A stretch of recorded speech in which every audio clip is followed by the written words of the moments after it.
Selamat sore, salam rahayu. Di sini saya akan mempresentasikan hasil pekerjaan saya, yaitu tentang materi secara lahirnya filsafat pendidikan.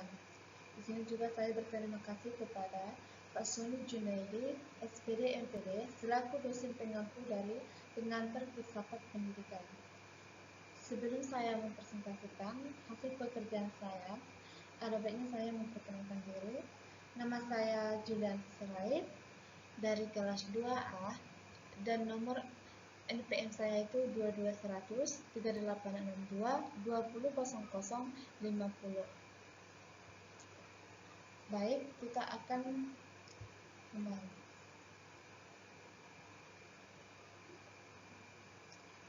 Di sini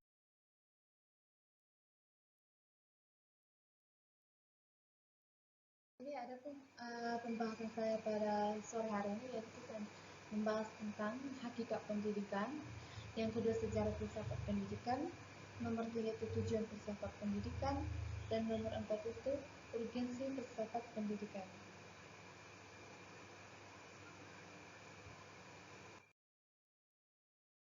Baik, pembahasan kita yang pertama itu tentang hakikat pendidikan. Sebelum kita ke hakikat pendidikan itu, kita akan membahas itu pengertian pendidikan. Pengertian pendidikan itu menurut Undang-Undang 16 Nomor 20 Tahun 2003 yaitu adalah usaha sadar dan terencana untuk menunjukkan suasana belajar dan proses pembelajaran agar peserta didik itu secara aktif mengembangkan potensi dirinya untuk memiliki kekuatan seperti keagamaan, pengendalian diri, kepribadian, kecerdasan, akhlak mulia, serta yaitu keterampilan yang diperlukan untuk dirinya seorang atau individu dan sekelompok orang lain yaitu dan masyarakat. Nah, pendidikan itu dapat ditinjau itu dari dua segi ya. Yang pertama itu pendidikan dari sudut pandang masyarakat, yang dimana pendidikan itu berarti pewarisan kebudayaan dari generasi tua kepada generasi muda, yaitu agar bertujuan untuk hidup masyarakat tetap berlanjut, atau dengan kata lain, agar suatu masyarakat itu mempunyai nilai-nilai budaya yang senantiasa terjalurkan dari generasi ke generasi dan senantiasa terpelihara dan tetap eksis dari zaman ke zaman. Dan ada pun kedua itu dari saya sudut pandang diri sendiri atau individu, yaitu pendidikan berarti pengembangan potensi-potensi yang terpendam dan tersembunyi dalam diri setiap individu, yang dimana itu sebagai individu bagikan lautan yang penuh dengan keindahan yang tampak, yaitu dikarenakan terpendam di dasar laut yang paling dalam. Istilahnya itu Tuhan itu memberikan kita itu pasti mempunyai kelebihan atau bakat yang terpendam dalam diri kita. Jadi dari penjelasan itu kita dapat mengetahui atau dapat menyimpulkan bahwasanya itu hakikat pendidikan itu, yang dari atas pendidikan tadi kita dapat menentukan atau nilai-nilai motivasi dan tujuan dari pendidikan itu sendiri. Maka terbentuk yaitu hakikat pendidikan itu dapat kita simpul atau rumuskan itu, yaitu pertama itu pendidikan merupakan proses interaksi manusiawi yang ditandai dengan keseimbangan, yaitu antara kedaulatan subjek didik dengan kewibawaan pendidik, yaitu sebagai subjeknya itu yang kita didik dengan kewibawaan seorang pendidik. Pendidik itu kita sebagai seorang guru. Yang kedua itu pendidikan merupakan usaha penyiapan subjek didik menghadapi lingkungan yang mengalami perubahan yang semakin. Yang kedua itu bagaimana seorang subjek itu, yaitu kita menghadapi lingkungan yang dimana berkembangnya zaman itu pasti mempunyai perubahan yang semakin besar. Yang ketiga itu pendidikan merupakan meningkatkan kualitas kehidupan pribadi dan masyarakat. Pendidikan merupakan meningkatkan kualitas kehidupan pribadi dan masyarakat. Dan yang keempat itu pendidikan berlangsung seumur hidup, yaitu pendidikan merupakan kiat dalam menerapkan prinsip-prinsip ilmu, yaitu istilahnya itu pendidikan berlangsung seumur hidup,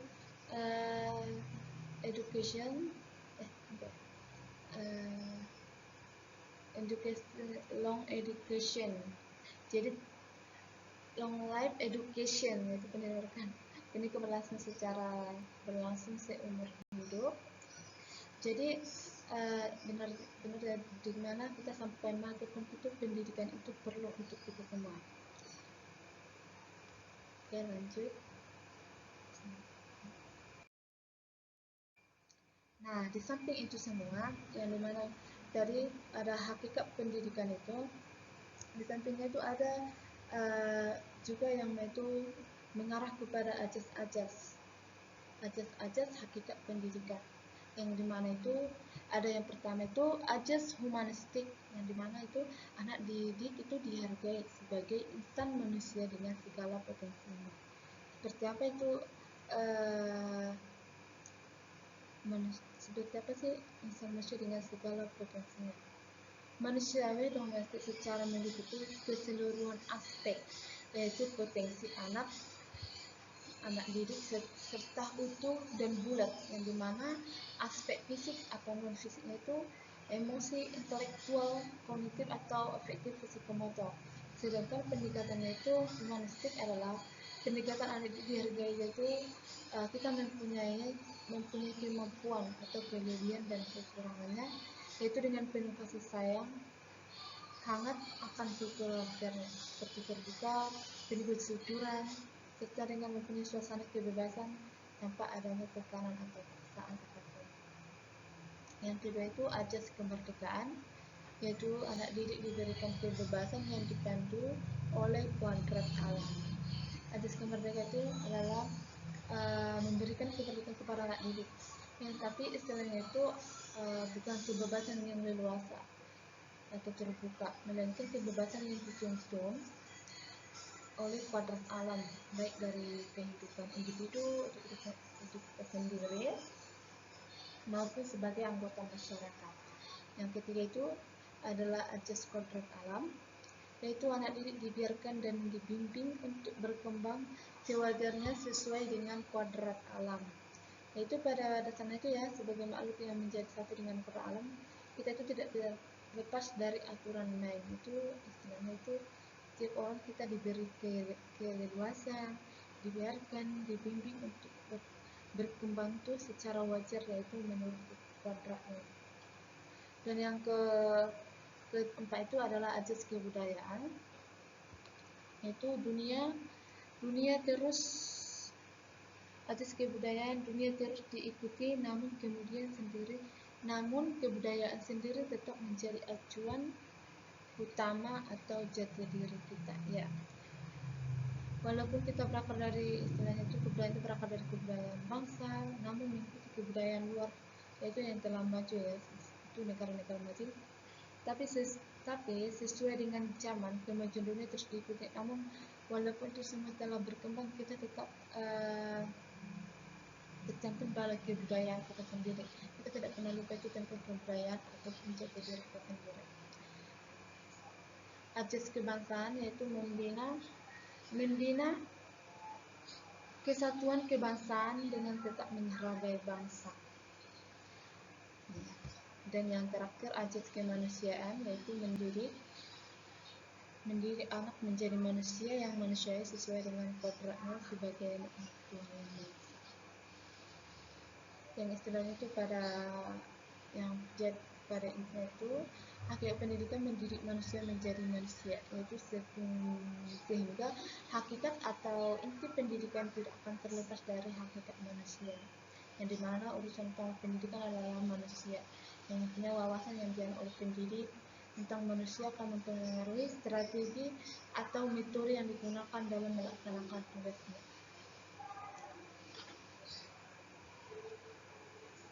Baik.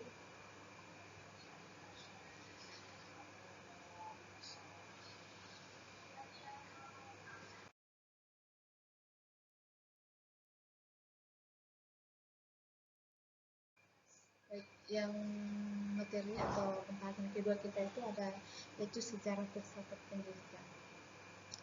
Filsafat diakui sebagai induk ilmu pengetahuan, yaitu the mother of sciences, yaitu karena yang mampu menjawab segala pertanyaan dan permasalahan, yaitu mulai dari masalah-masalah yang berhubungan dengan alam semesta hingga masalah-masalah manusia dengan segala problematika dan kehidupannya.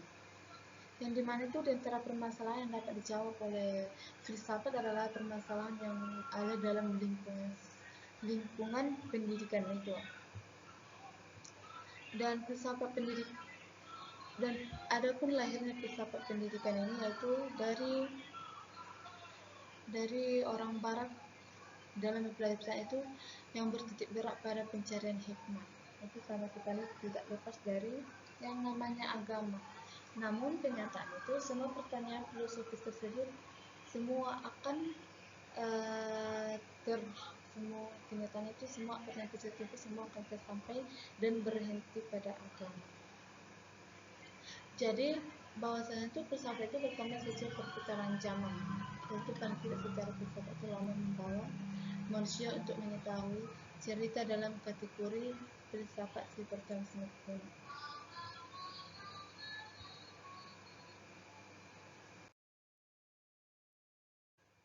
Dari uraian tadi di atas itu kita dapat melihat juga perkembangan filsafat di India yaitu dengan spiritualisme yaitu etika dan cara berperilaku.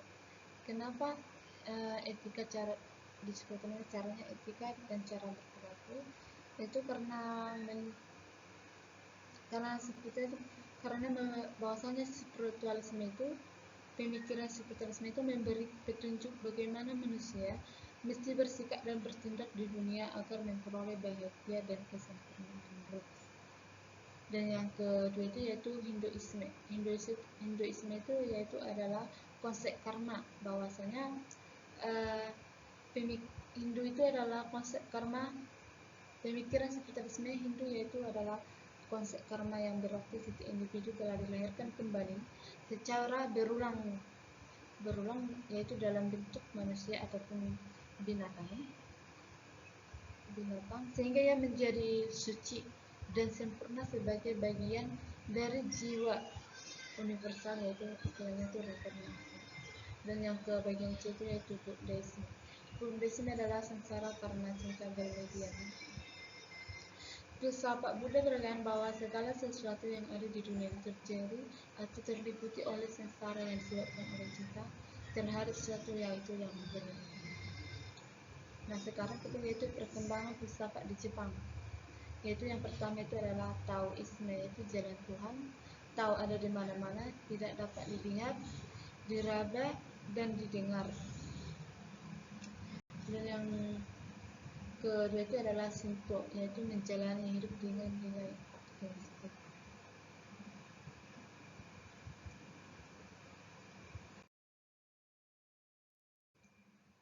Dari penjelasan dari pemikiran filsafat atau perkembangan filsafat di India, di Jepang, di Cina. Di sini ada ajaran-ajaran yang mengandung nilai dari situ semua, yaitu mengandung nilai motivasi dan optimistik seorang guru, yaitu yang dimana itu dapat di Timur Tengah seperti Yahudi yaitu mempunyai pemikiran filsafat Timur Tengah muncul sekitar 1000 sampai 150 sebelum Masehi. Yang dimana itu tanda-tanda itu yaitu tempat keberadaan pemikiran filsafat itu adalah adanya penguraian tentang bentuk-bentuk penindasan moral dan monoteisme, yaitu peredaran kebenaran dan bernilai tinggi. Yang dimana itu di Yahudi itu selama 2000 tahun yang itu dongkrak monoteisme dan pengajaran tentang etnis yaitu yang dianggap penting dari kaum Yahudi. Kemudian itu dikembangkan oleh Nabi Musa dan para Nabi Eliza, yang dimana itu mulai dari situ itu pendidikan mulai guna mengangkat martabat dan pengharapan kemanusiaan pada masa depan. Yang kedua itu adalah Kristen. Yang dimana itu setelah berkembang pengikutnya berubah ke langkah agama, yaitu ahli fikir, yaitu filosof, dan kemudian para pemikir atas kemajuan yang zaman ini disebut zaman praktistik. Yang dimana itu pada zaman ini yaitu yang mengapa mereka itu adalah Pak Peter, yaitu berarti bapaknya itu bapak gereja, yang dimana zaman patristik adalah zaman rasul. Seperti kita ya, para patristik yaitu zaman rasul atau pada abad pertama yaitu sampai abad ke-8, yang dimana para filosofis Kristen pada masa itu mempunyai identitas yang bervariasi dan mempunyai banyak aliran. Baik, setelah di Timur Tengah ada juga di Romawi dan Yunani yaitu antronisme. Itu di Romawi itu aliran terkenal adalah epistemologi, yaitu rasa suka dimiliki apabila hidup secara relevan dengan alam manusia. Yaitu yang kedua itu antronisme, yaitu merupakan suatu paham yang menyamakan sifat-sifat Tuhan yaitu pencipta dengan sifat-sifat manusia yang Tuhan ciptakan itu sebagai kita ya, manusia. Yang dimana aliran-aliran filsafat mempunyai pengaruh sangat besar di Roma adalah seperti epistemologi yang dimotori oleh Epicurus itu tahun 341 sampai 272. Dan di Yunani sejak sebelum permulaan tahun Masehi, Al-Hali Fikir mencoba memecahkan teka-teki alam.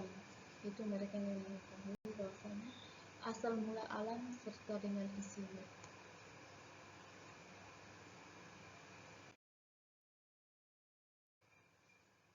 Baik, sejarah filsafat itu juga tidak lepas dari pemikiran menurut para ahli. Yang pertama itu di sini saya memberikan itu yaitu menurut Socrates, yaitu pada tahun 470 sampai 399 sebelum Masehi, yang dimana itu beliau itu mempunyai prinsip dasar pendidikan, yang dimana menurut Socrates adalah dia menggunakan yaitu metode Diocletian, yaitu metode ini digunakan sebagai dasar teknik pendidikan yang direncanakan untuk mendorong seseorang untuk berpikir cermat, untuk menguji coba diri sendiri dan untuk memperbaiki pengetahuan. Yang istilahnya itu dia juga mengungkapkan bahwasanya di sini seorang guru tidak boleh memaksakan gagasan atau pengetahuannya kepada siswa, karena siswa dituntut untuk bisa mengembangkan pemikirannya sendiri, yaitu dengan berpikir secara kritis. Adapun menurut Plato pada 427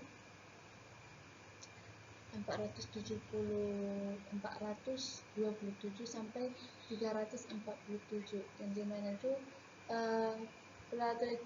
menurut Plato pendidikan itu sangat perlu, yaitu baik bagi kita sendiri ya selaku individu maupun warga negara. Maka Plato mengatakan bahwasanya itu negara itu harus wajib memberikan pendidikan kepada setiap warga negaranya. Setiap peserta didik itu diberikan kebebasan untuk mengikuti ilmu sesuai bakat, minat, dan kemampuan masing-masing pada saat jenjang usianya. Dan yang terakhir pun adapun menurut Aristoteles, yaitu pada tahun 367 sampai 345 sebelum Masehi. Aristoteles ini adalah mengemukakan bahwasanya itu agar orang bisa hidup baik maka ia harus mendapatkan pendidikan. Maka beliau itu memberikan bahwasanya pendidikan itu bukanlah soal akal semata-mata, yaitu melainkan soal memberi bimbingan kepada perasaan-perasaan yang lebih tinggi, yaitu akal guna mengatur nafsu-nafsu. Yaitu akal sendiri ini tidak berdaya sehingga ia memerlukan dukungan atau perasaan yang lebih tinggi agar diarahkan secara benar dan baik.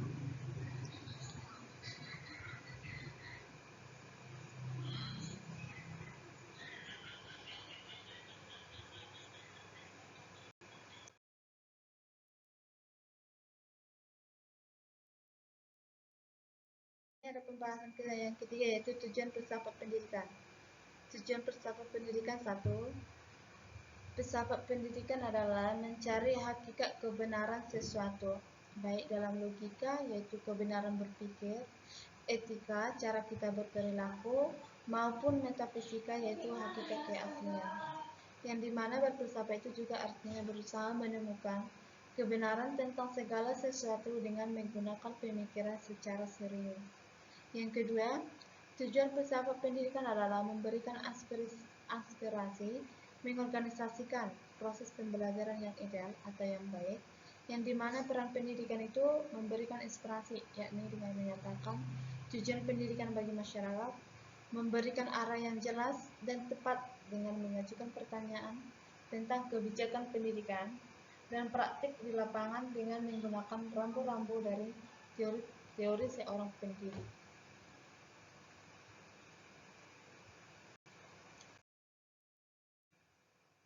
Baik, ada di sini materi terakhir yaitu urgensi filsafat pendidikan. Urgensi filsafat pendidikan yang pertama itu filsafat pendidikan merupakan aplikasi ide-ide filosofis ke dalam masalah-masalah pendidikan. Nomor dua, filsafat pendidikan lebih banyak disandarkan pada pendapat filsuf pendidikan sambil berupaya untuk mengaplikasikan pemikiran tersebut dalam praktik pendidikan. Yang ketiga, filsafat pendidikan yaitu hanya bisa terjadi ketika pendidik mengenali perlunya berpikir jernih tentang apa yang sedang mereka lakukan. Yang keempat, para pendidik itu hendaknya menggunakan ide filosofis dan pola pemikiran agar dapat menjadikan aktivitas mereka pada taraf kesadaran etik, bukan hanya sebuah rutinitas. Yang kelima, pendidikan itu merupakan sebuah proses yang dimana anak-anak dijadikan manusia seutuhnya sesuai dengan karakter dan watak masyarakatnya. Yang keenam, pendidikan itu bukan hanya sekedar mentransfer pengetahuan, namun mendidik itu artinya kita itu juga harus merawat jiwa dengan baik. Yang ketujuh, setiap manusia itu sudah mempunyai atau terbentuk oleh lingkungannya untuk menginginkan hal-hal tertentu. Yang kedelapan, pendidik harus mampu melihat keunikan dari setiap peserta didiknya, sehingga bukan untuk berusaha mencetak anak didik dengan cetakan atau cara pembelajaran sama, yang dimana anak didik anak didik itu bukan hanya mencocokkan dengan sekolah, namun sekolah yang harus perlu mencocokkan dengan anak didik. Yang kesembilan, integritas pendidik penting dalam menghasilkan peserta didik, yaitu yang bersanggup menempatkan diri di tengah perubahan masyarakat yang begitu cepat. Yang ke-10 itu pendidik itu harus menghasilkan manusia yang mandiri, yang dimana artinya itu harus mampu memilih berdasarkan nilai-nilai dengan gambar diri yang kokoh.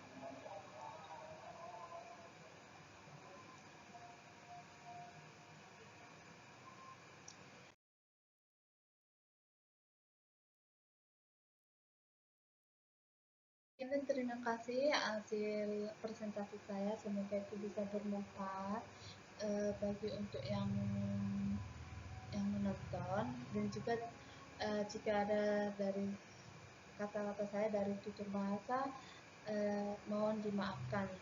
Sekian dan terima kasih. Selamat sore, salam rahayu.